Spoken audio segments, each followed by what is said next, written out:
On lawn care versus landscaping, can you do both? And why some guys in the business getting started want to get into landscaping, but maybe they're afraid, like my lawn care is my bread and butter, it's recurring revenue, and having to go and chase down the jobs. But for me, I found out that it worked for me to the point where I went full-time landscaping, but you still do both, right? What's up, Mac? What's going on, brother? Yeah, we do a little bit of both. We don't do anything crazy. I wouldn't say like landscaping jobs to me sounds like you could do everything. For me, landscaping is mulch, shrub trimming, that type of stuff, the maintenance type things, and then small planning type things. So that's what we do. So what days of the week do you do lawn care versus landscaping? Like how did you get started? And then how did you transition and what percentage do you do of both? Right now, we do all of our maintenance from April through November. So April 3rd through November 13th is our mowing season, and all of our landscape jobs are done between February and the end of March. And then we just cut it off because we're a maintenance focused business. And so we cut off everything after March 31st is solely focused on the on maintenance because there's only two of us. It's just me and Captain Jack. So I can't spread us so thin, uh, so I decided to streamline things and just go solely on maintenance because that's really what we like to do, and there's not a lot of stress involved with it. All right, so when you say maintenance, are you saying maintenance as in lawn care maintenance or maintenance as in trimming shrubs and doing garden bed maintenance and mulch and all that? Yeah, all of it. When we do maintenance, we do full service for our commercial and our residential clients. Everything except for lawn treatments, which we try and just give to a couple people who I know. CNC Landscaping, shout out to Corey and Chad. They know how to they worked at the zoo and they're like real horticulturalists. So they know how to do all of that stuff. So they can answer those type of questions that I don't. You need a license here in PA. So I don't have one. And again, no stress, bruh. I tried no stress. So this year, it's going to be June, July, August. You're going to be swamped busy. What percentage of lawn care versus property maintenance will you be doing? It's all property maintenance. Like, does that make sense? We maintain everything, so everything is on a full service schedule. So if we see some shrubs that are out of order, we just go in the trailer real quick, grab the trimmer, trim it up right there on the spot, and everything is While you're packed cutting the lawn? before we cut the lawn. So if the shrubs need trimmed, then we're gonna come. We are on top of them, So it's not ever like some overgrown thing. So we're on top So of them. We Go ahead.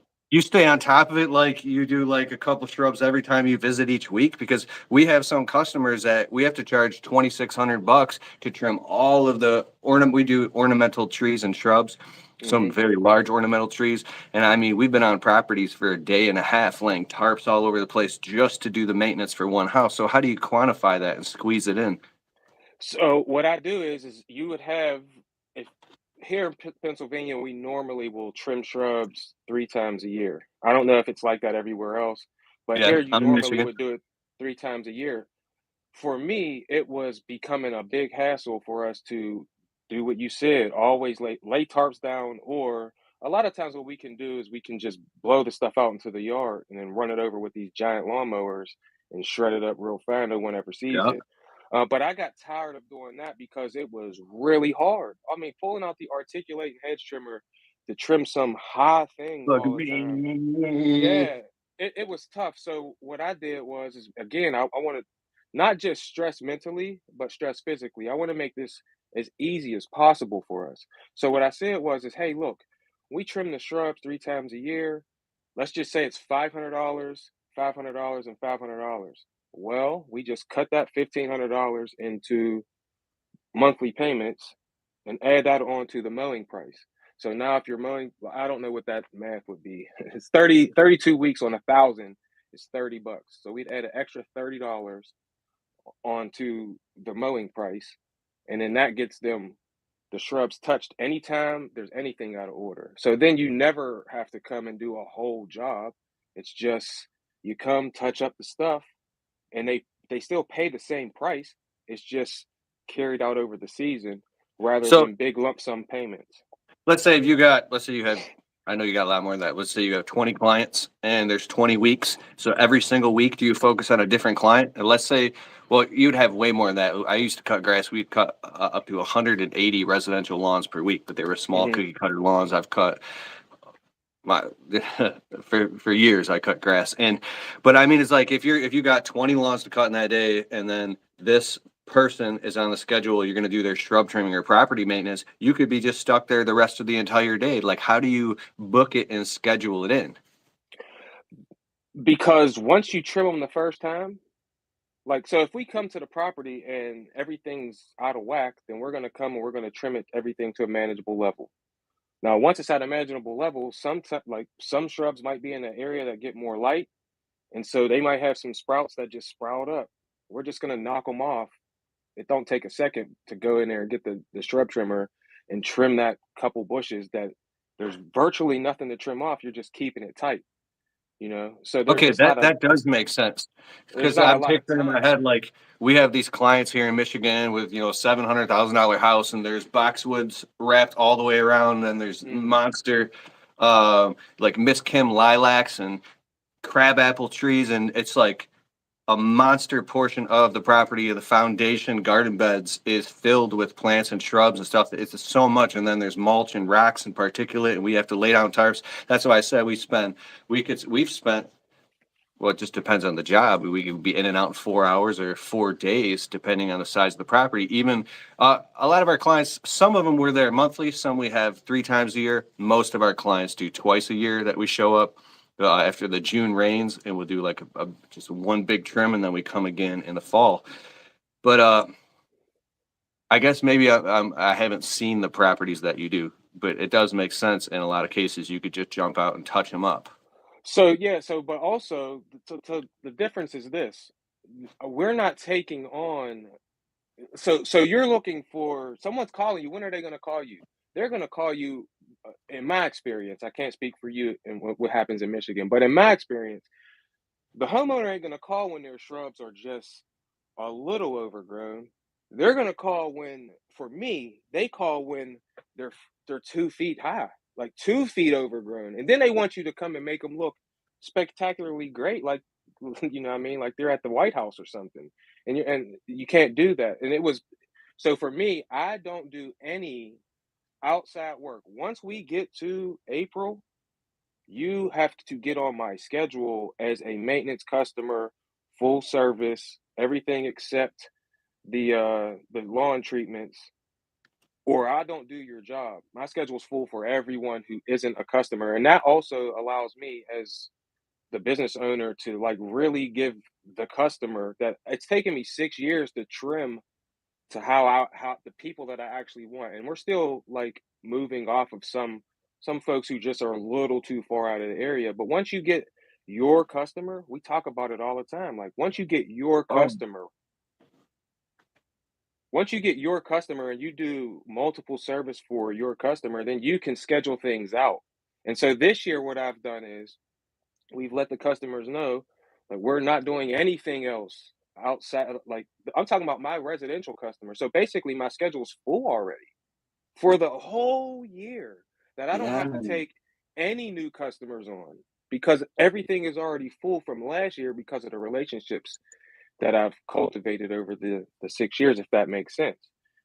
So then when you tell the customer, right? So now that you've done that, like you can't tell the customer, year one and you're a brand new lawn maintenance person that this is how we do things and blah blah blah blah blah. But you can groom the customers. And now what happens is you have all of your own customers, like your clientele who are faithful to you, who love how you operate and how you run your thing. You have them people. When someone else comes, it makes you almost like you really don't need a new customer, if that makes sense. So when these new people come, you will never bow down on what your on your standards. You won't bow down on it because this one new customer means nothing in the grand scheme of things when you have 100 who are all doing the things you want them to do. When you go to McDonald's or Chick-fil-A, right? You go to that Chick-fil-A drive-through. You don't get to make the rules. You don't get to not pay. Like, that's another thing for lawn maintenance. This is another reason how this is another thing that I've implemented. You gotta be looking at how do businesses operate? And this is for anyone. This isn't just Well, you lawn know, maintenance. real quick, you know why I'm laughing and I'm so happy? Because I want people to think I'm high. I am high on life, bro.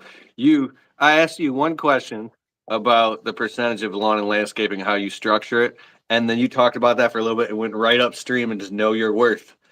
And I love it. Yes, Keep yes. going. Yes, because once you, like I said, once you get to that point and you just be like, no, I don't need the work. I just don't need to work anymore. And so again, when you get those customers that are like that now, when you go to Chick-fil-A, you do not get to make the rules. You go to Chick-fil-A, the lady or gentleman they take your order, right? They take your order, that you tell them what you want, what they're gonna drink, or what they want to drink, and all of that, right? And then what happens next? You get their card. They swipe their card, the payment goes through, then you get to go around, and then you get your food, and then they say, "My pleasure," when you say thank you. I took the same exact model. So Monday morning, all my clients, residential clients, everyone gets charged every Monday. Why did I do that? Because some people, they say we're gonna get all of our money at the beginning of the month, and I'm on board with that, right? And then there's some people that are gonna wait till the end of the month. I'm not on board with that. And here's why. It's lump sum payments. So if you're dealing with, I don't know,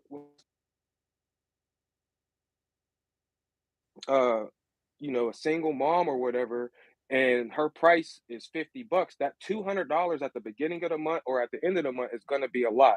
What I've discovered in my experience is that the 57 my low price is $57 right now.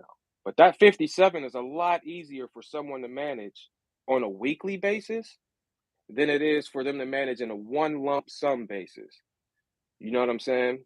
So I thought about it like this. Every single week, we all have our habits. We might go, some people might drink, some people might smoke a little something, some people might go out to eat every Friday or something, and they spend that money every single week anyway. If you wait until the end or you try and take it away from them at the beginning, well, that I don't, I've discovered that that ain't good for people. You'll be the last person to get paid. Uh, I'm the first person that gets to your house to make your house look nice. So I want to be the first person to get paid. So that's another thing that I did. I know that wasn't even a question, but that was something that I added to me to just like make sure that I always got the monies. We got to be making the monies, man. You got to be making the monies. I like it. So, with that being said, back to lawn care and versus landscaping. Can you do both, and what percentage of each? We're talking about, we say, property maintenance. Do you do hmm mulch and decorative stone or anything like that? Will you do that, or is it just and including maintenance? Do you also pull all the weeds in the garden beds and blow out the gutters and edge out garden beds? We And how don't much do do you charge gutters. for that? We don't do gutters yet. I like the Sam's Club model where if you go into Sam's Club and you go to the ice cream aisle, there's three kinds of ice cream: chocolate, vanilla, and Neapolitan. So I stick like to what I do. Um, how do I charge for things like flower bed edging? Depends. We choose between $1 and $2, depending on what we have to do. If I can pull out the Echo redefiner and hit it, it'll be between $1 and $1.50. If sometimes the flower bed's already there. You don't really have to do much in terms of shoveling it to make it to bevel the edge or anything. If I don't have to do that and I can just hit it with the redefiner real quick, then we'll charge $1. If we have to do extra work, we'll do $2 per foot.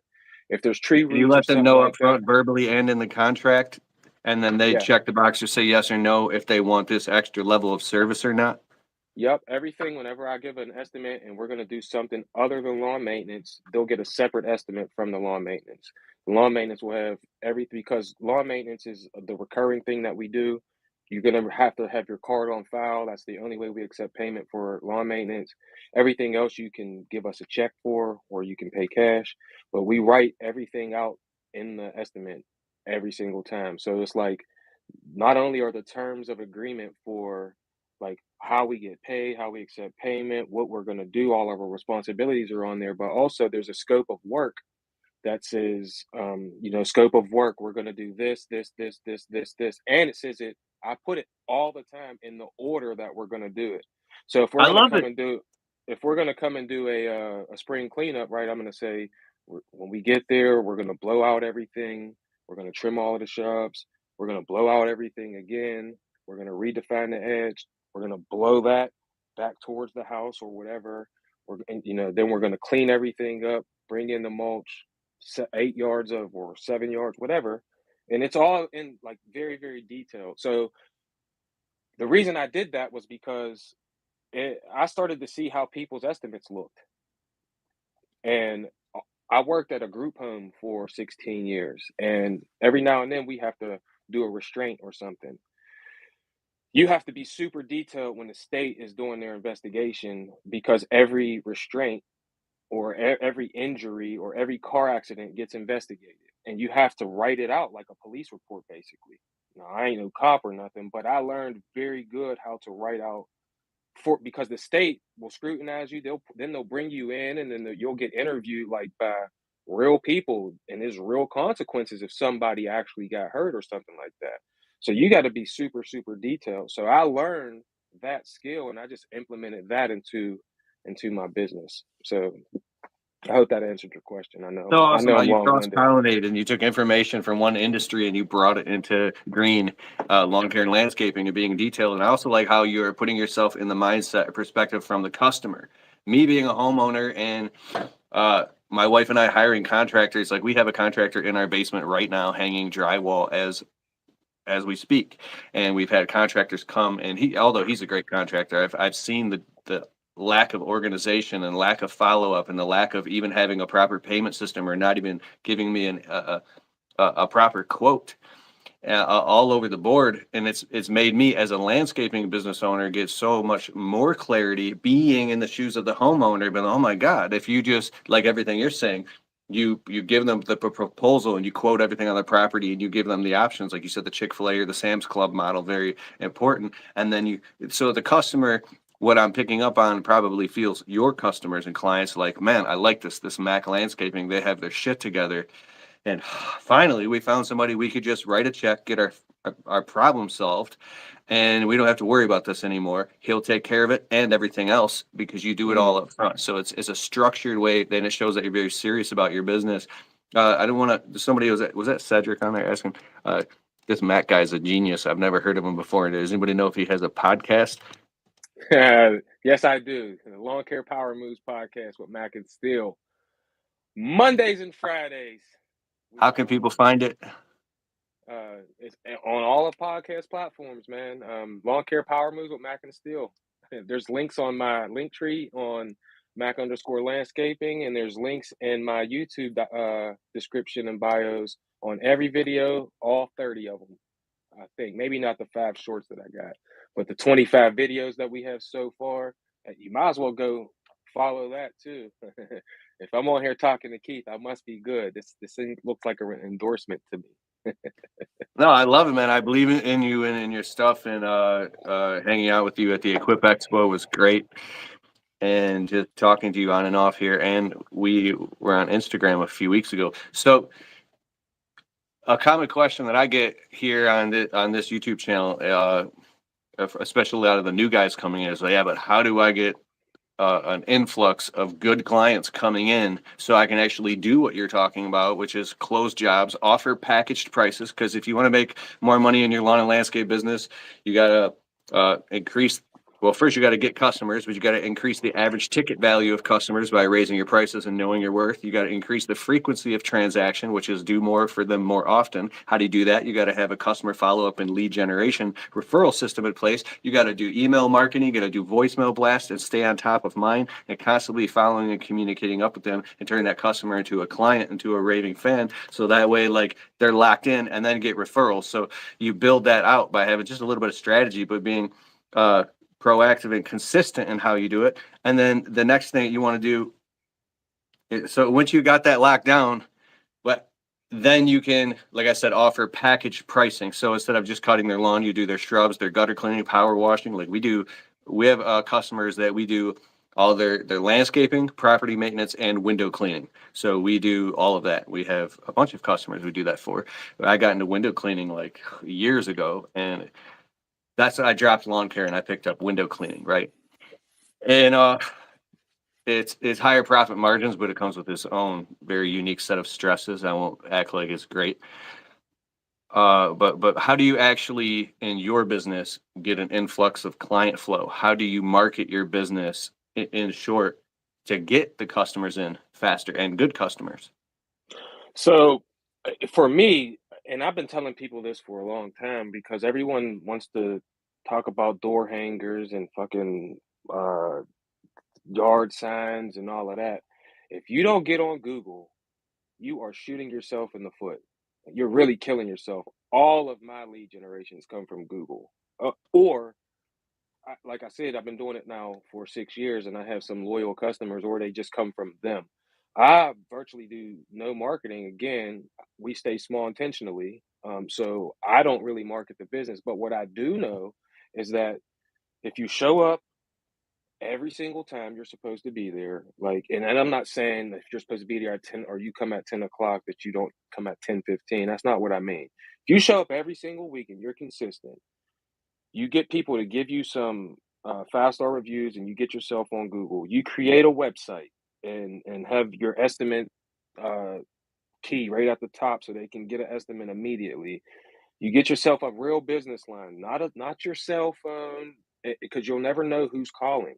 You got to get a real business phone, and then you got to have your website linked to your Google. When you sign up all of these things, and then also Facebook and Instagram, you have to be on them posting pictures of your work because this is your portfolio.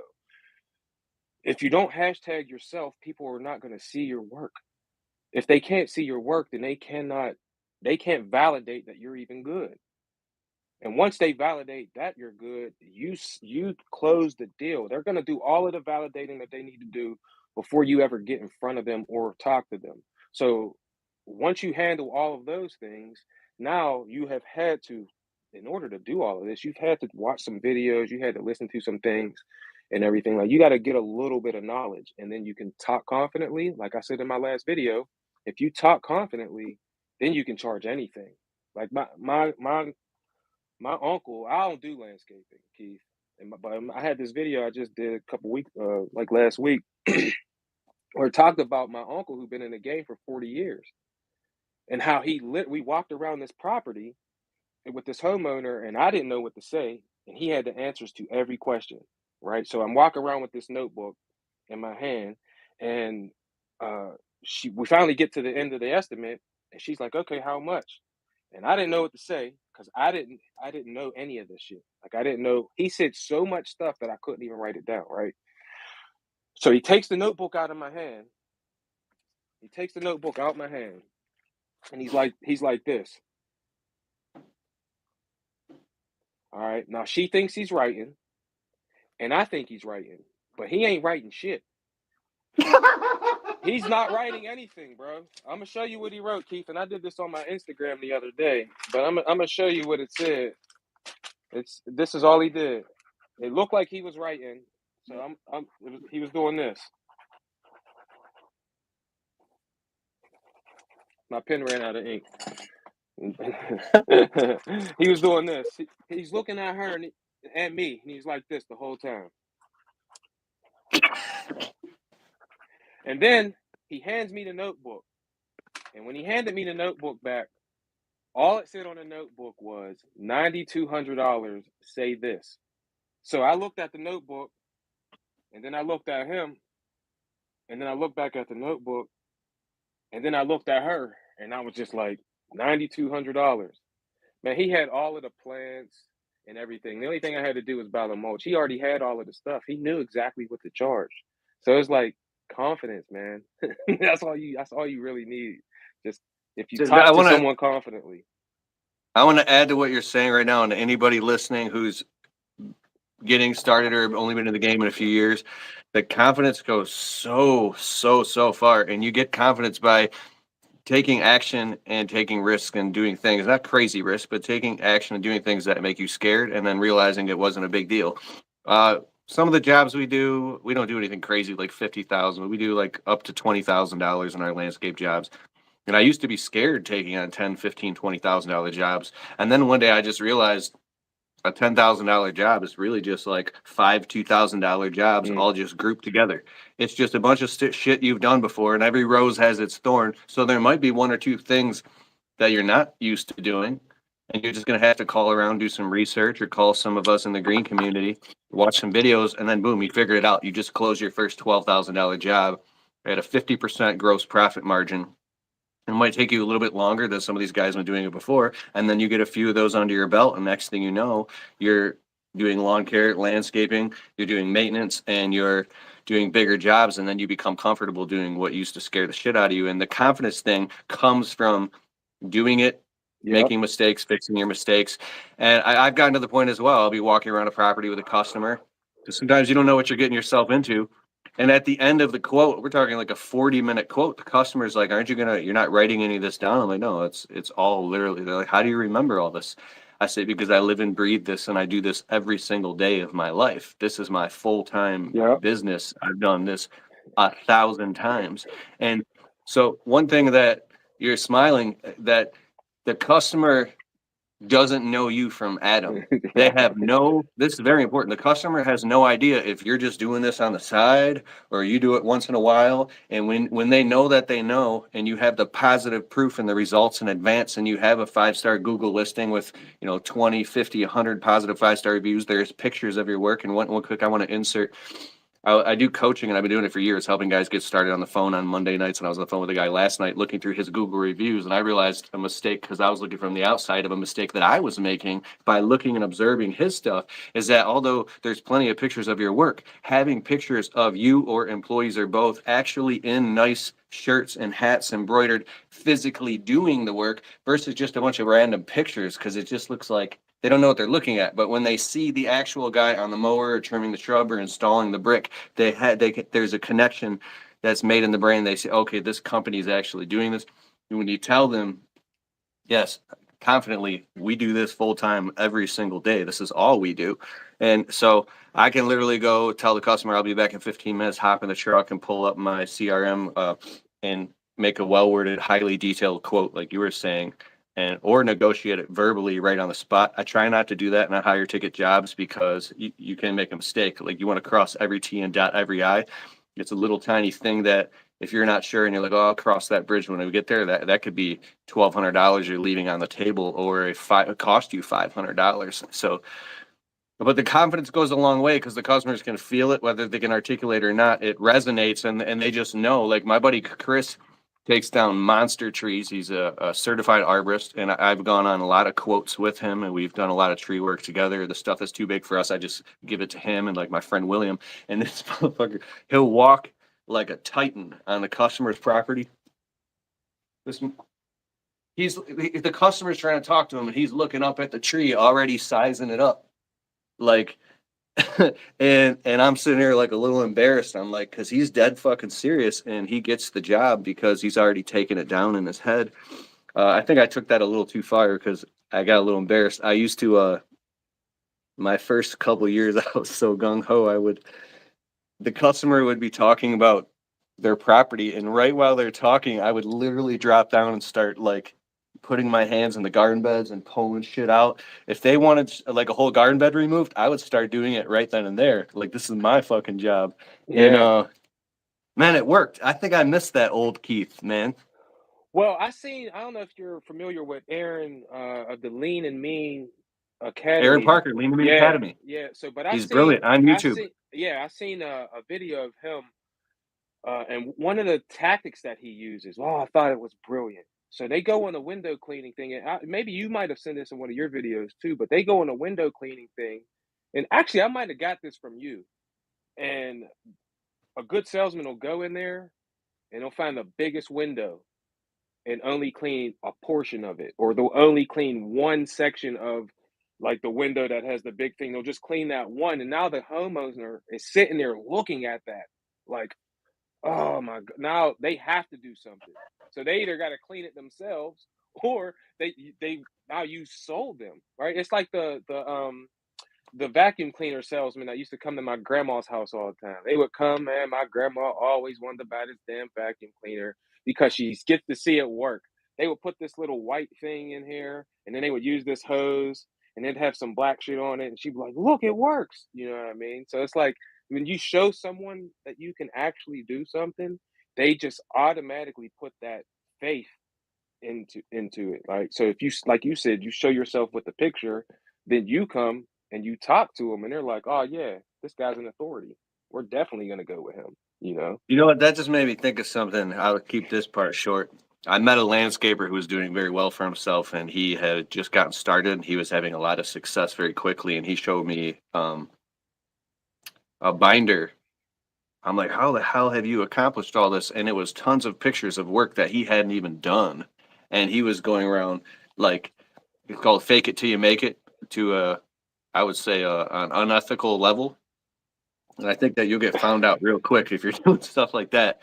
And I never did anything like that. I would be scared to do something like that. But it's interesting how far confidence can take you, and sometimes a bit of ego is good when you're totally fucking gung ho and committed to your business and you're out there and you're hustling. The customers appreciate the hustle. I close more and more and more jobs. The more, dude, I would go out to people's properties at 10 o'clock at night with a flashlight. I was there. I'm at your service. And so when you have that hustle, people love it and they expect it and they want to give.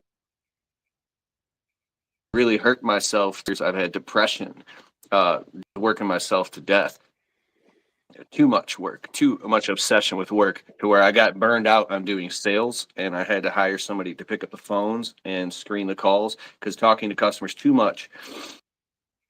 Up on a job to do a quote, like I'm not even gonna fucking get this job anyways. Like I had a bad attitude, or I reduced everything down to its utility value and to the transactional value of like, hey, this is what you're gonna get, this is what I'm gonna charge you, this is the quote, and I took away all that personality and excitement and inspiration that I had for a while, and my close rate went down, and I'm like, I don't fucking get it. I'm reading all these books and learning and studying and researching about how to be better at sales, yet my sales are going down, and it's the one element that is the intangible element that is your attitude and your excitement and your inspiration. So confidence goes a long way if it's fueled from a spiritual place, a place where you're in love with what you're doing and you're excited. Does that make sense? Yeah. So we had talked about this before on my Instagram live when we talked a little while ago, and I think that I know a lot of people deal with that type of anxiety with the like not being confident because they just don't know yet.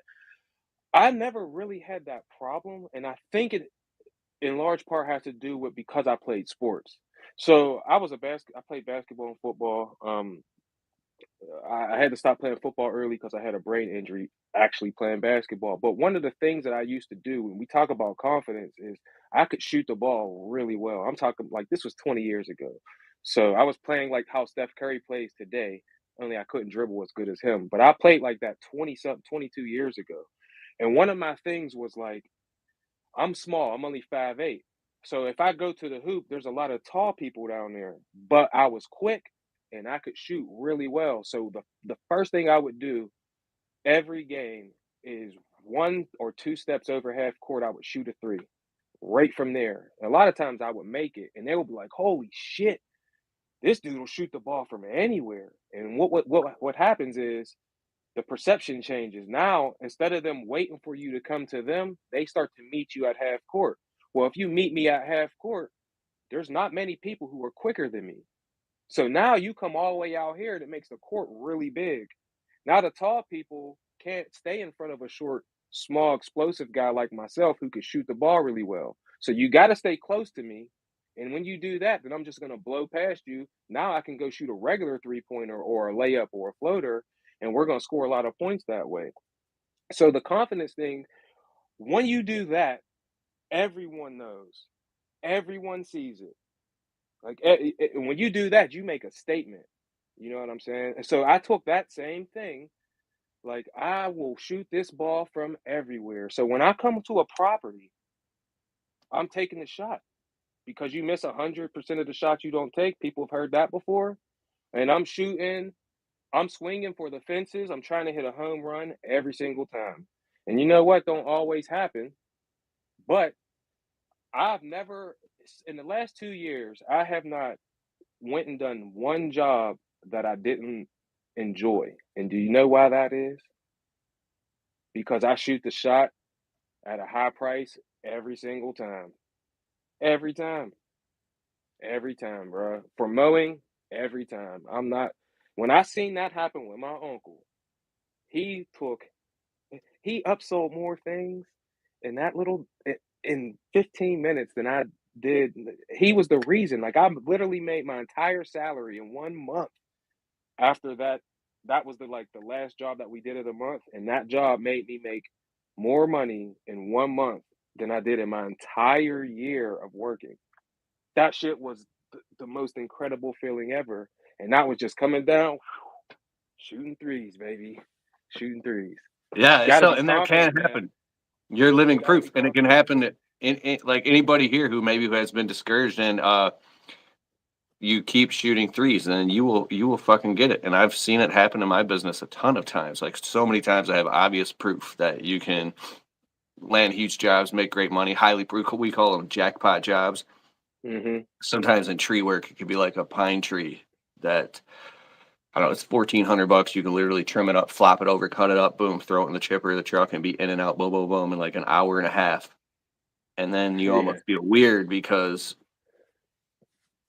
you know, like and you can go clean up house into some landscape jobs that are on a smaller property, and there's a lot of work in a small area. You could do a whole bunch of work real quick, like almost like Yeah. a sewing machine, and get it all done and be in and out and clear a $2,000 job in half a day. We've done this.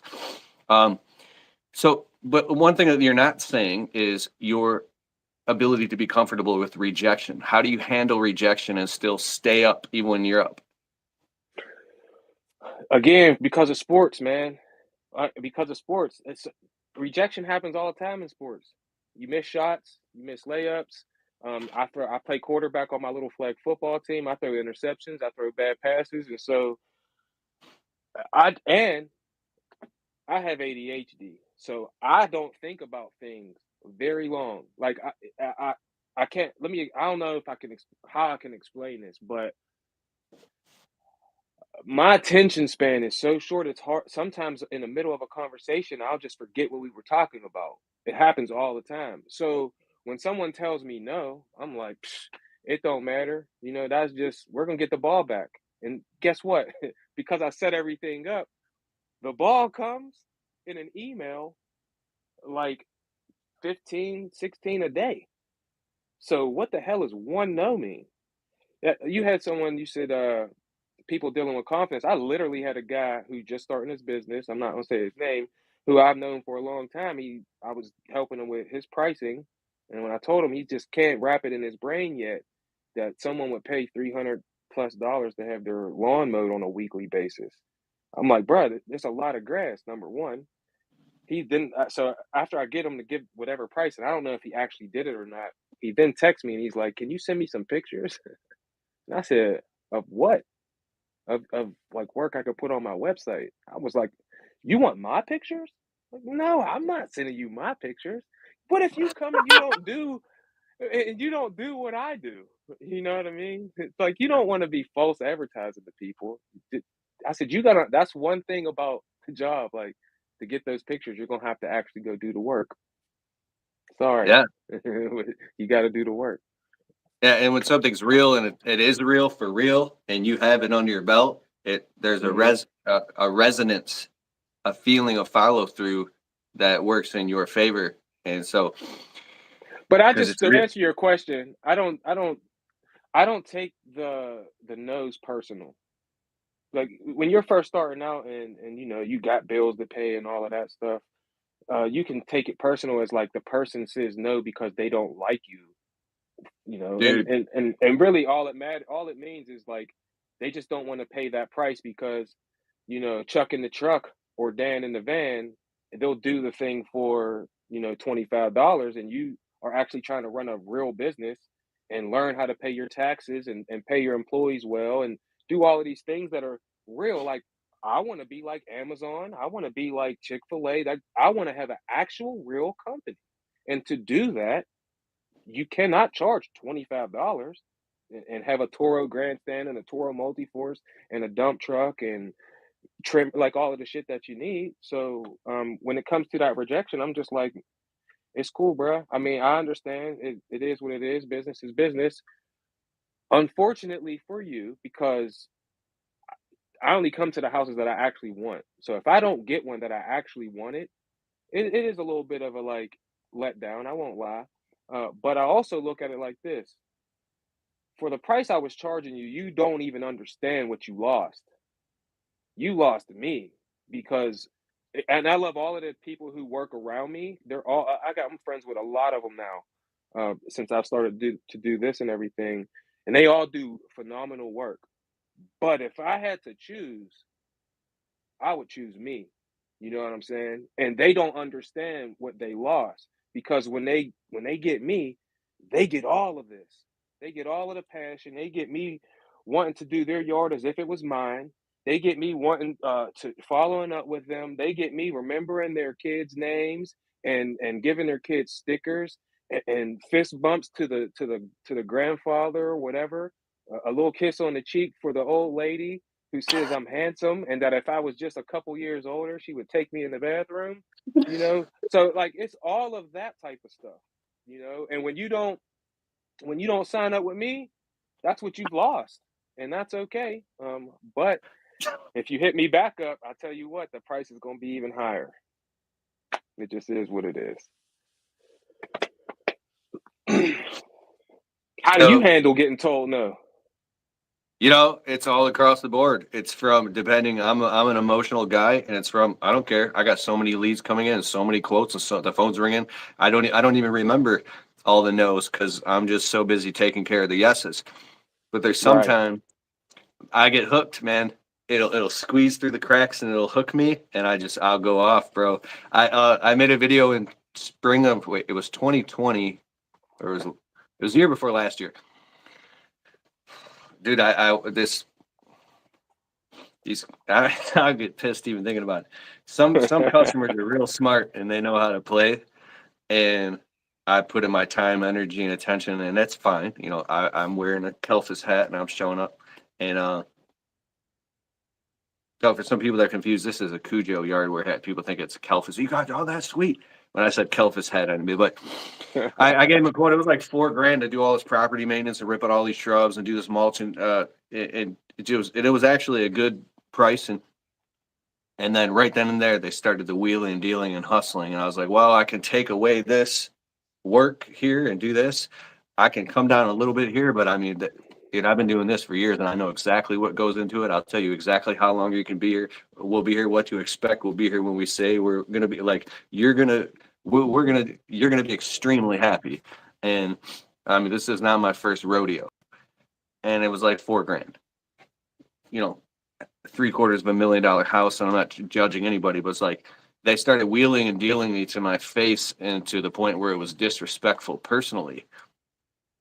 Um, and you know that feeling when you're standing in front of a customer and they're literally trying to talk you down to your face and your blood starts boiling and you want to say something Hmm. unprofessional or Yep. right in that moment.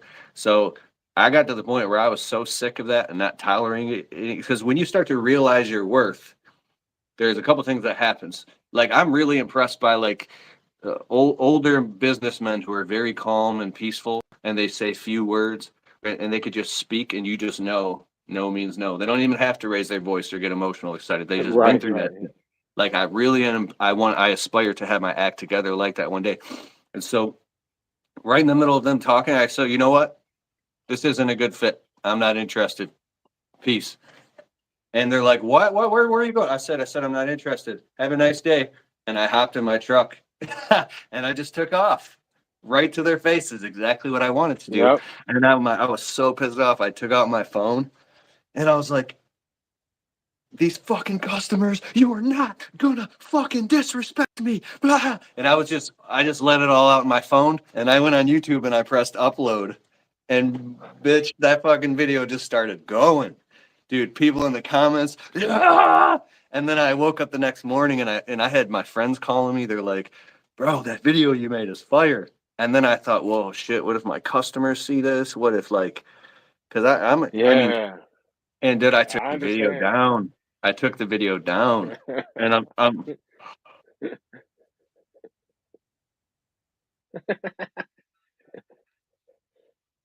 Mhm. I've had customers walk out with coffee in their hand, Thursday morning. We're on day 3 of their landscape job. I was watching some of your videos last night. And I'm like, what videos? Let me ask you something. Am I one of those nitpicky customers that you were talking about in the videos? And I'm like, no, no, no, no.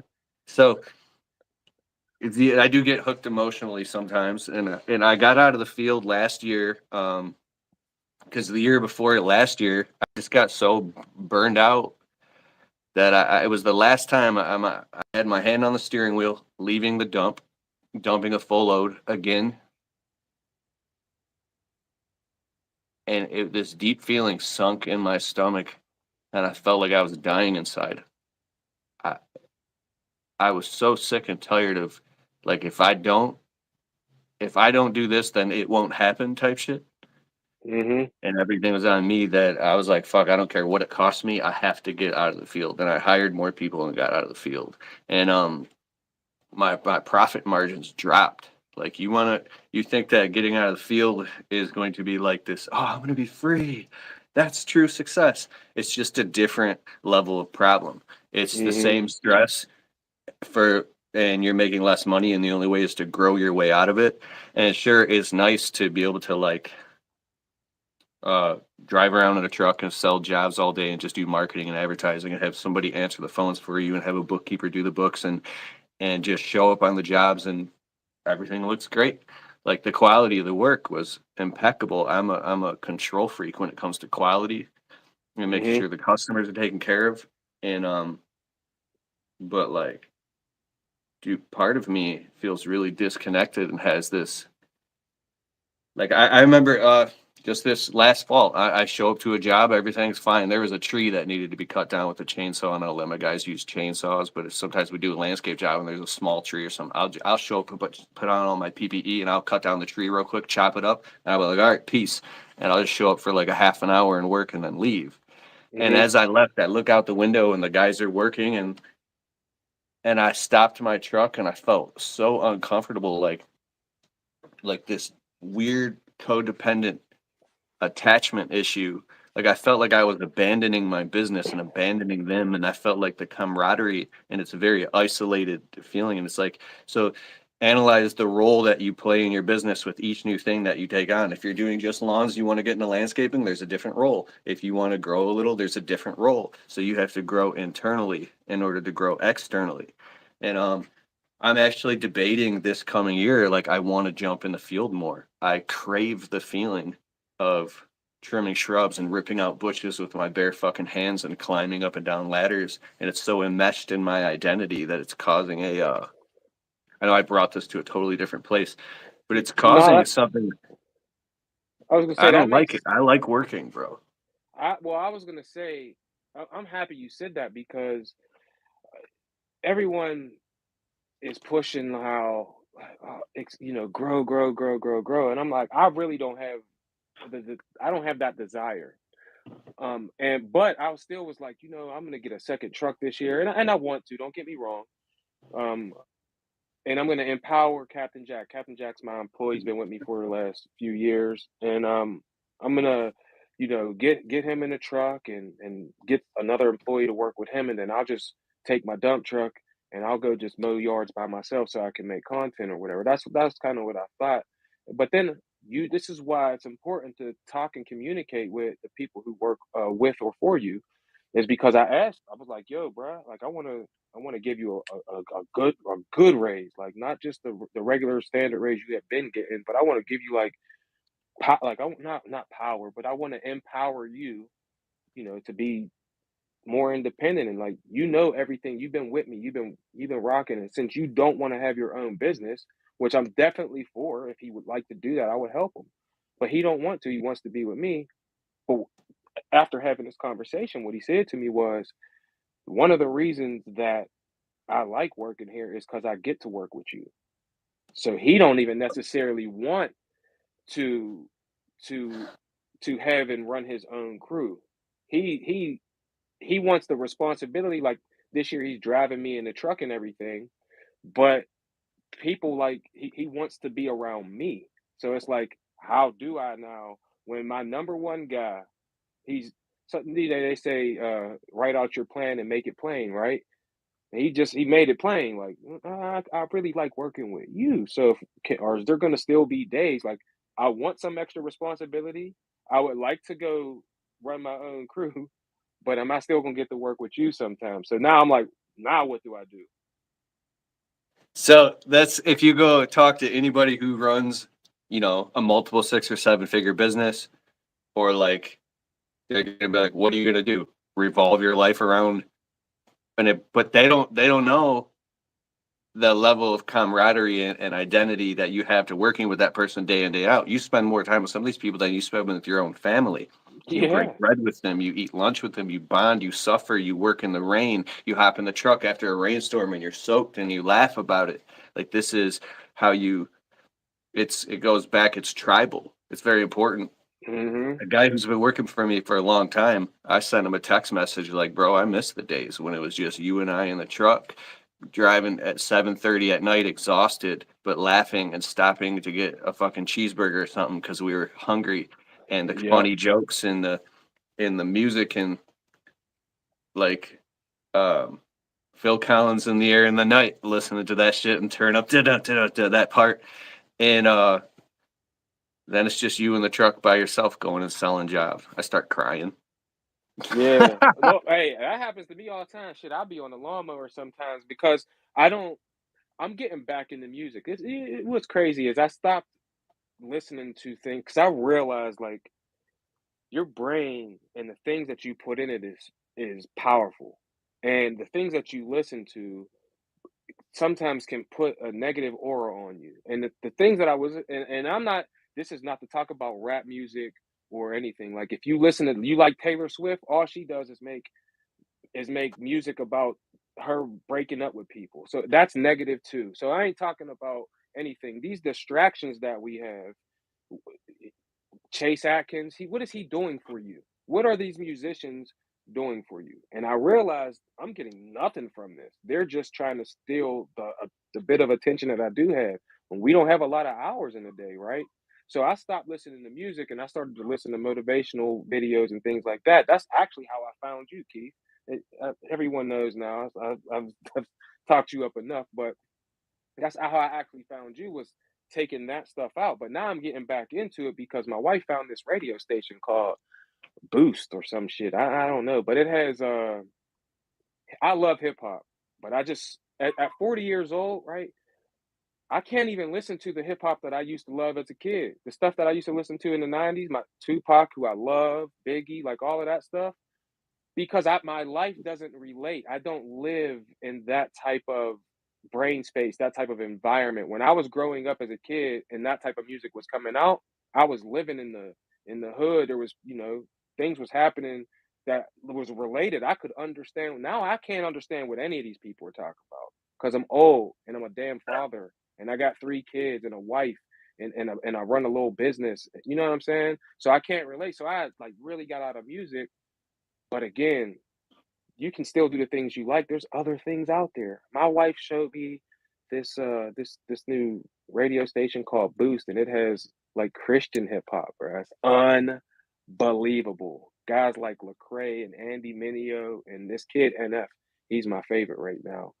NF. I don't know his name, but that's his rap name. Dude, NF. my friend Steve DeHunt is a landscape business owner. He's off. He sent me a hmm bunch of Christian hip hop, and I listened to it. I'm like, "What is this?" And dude, it's amazing. Some of it. It's It's so good. Yeah. what's the name of that artist? Christian Dominio? No, Andy Andy? Mineo. Andy Mineo. Then there's a guy named Lecrae. And then there's a guy named NF, just the 2 letters, NF. And NF, I think you would really like him if you're into hip hop because he got some unbelievable songs, bro. I've been really relating with that dude lately. But you have to. always, in my personal opinion, like to wake up happy every day is number one. It's a choice. Like how you see things determines whether or not you wake up happy or not, in my opinion. So like I don't even the bad things. I used to make excuses for all of those things. All of the bad, like my dad being in and out of prison, like that was an excuse. My mom having me when she was young, that was an excuse. The coach not playing anyone until they were seniors, that was an excuse. Like I had excuses for everything. And then when you do this, it changes everything. You know, it changes the brain that you had when you was a child, like before you realized that life was life, and you were a kid and you watched Saturday morning cartoons, Superman and X-Men and Wolverine and all of that shit. Like Saturday morning that, cartoons, man. bruh. I Bull, made Lucky yes, Charm. yes. I made up these super like that. I was a superhero in my head because eventually you realize like shit, this is this really how life is supposed to be? Like you see these families like the Huxtables and shit, and you like, my life ain't anything like that. And so you create this thing in your head, and mine's with superheroes. I wanted to believe that I was like I could fly, and you know what I mean, that type of shit. So what you do with your brain it's just a choice. So choose. Like when you're a kid, you invent something like a superhero, but when you're an adult, you actually are a superhero, especially if you have kids. Like if you got kids, you are the superhero. They don't I realize this about my parents. You don't really know your parents. You don't know what they went through. You don't know how they actually grew up. You only know them from the time you become consciously aware that they're someone to you, right? You can only remember back your experiences, but you don't know what made them the person that they was and why they were in that stage of life. You know what I'm saying? So that was one of the things as an adult I had to realize like I'm putting things on people that number one, they don't even know that's on them. Number two, if they do know, they probably don't care because they're not trying to address it. The only person it's affecting is me. And so choosing to be happiness, I chose to to understand now what that they were the things that they may or may not have been going through so that I could get over it myself so that I don't put that same stuff on my kids. So one of the best ways is to just change the things that you listen to. Change the things you're listening to. I'm sorry, I'm on a raging rant right Dude, it's now. amazing. This is life coaching shit, bro. My grandmother passed away a few months ago, and over like the winter, I last fall, I spent a lot of time visiting and on the phone reconnecting in a whole new way with my aunts and uncles who were in their like 60s and stuff, and talking to people in my family for hours and deep conversations about like how did they grow up, how did grandma grow, how did mom, where did you guys live, what was it like in your childhood, why did these people get married and get divorced, like, and I got a lot of the whole backstory, and then I would take that story and compare it to somebody else to find out, and I learned so much about my family tree that affects unconsciously the decisions that the programming that was instilled in me possibly that I'm not even aware of or where it came from. So being like, oh, so that's why, like the story with the ham in the pan, how they cut the ends off of it, that everybody's heard. Like, so it's been able to create this boundary distinguishment where I could jump outside of what I think is the programming of my life and consciously choose the direction and say, okay, the buck stops here. I'm a fully responsible, accountable man, and this is how I want to create my life instead of living out like a loop of the past. And so I like that's how you're a thinker.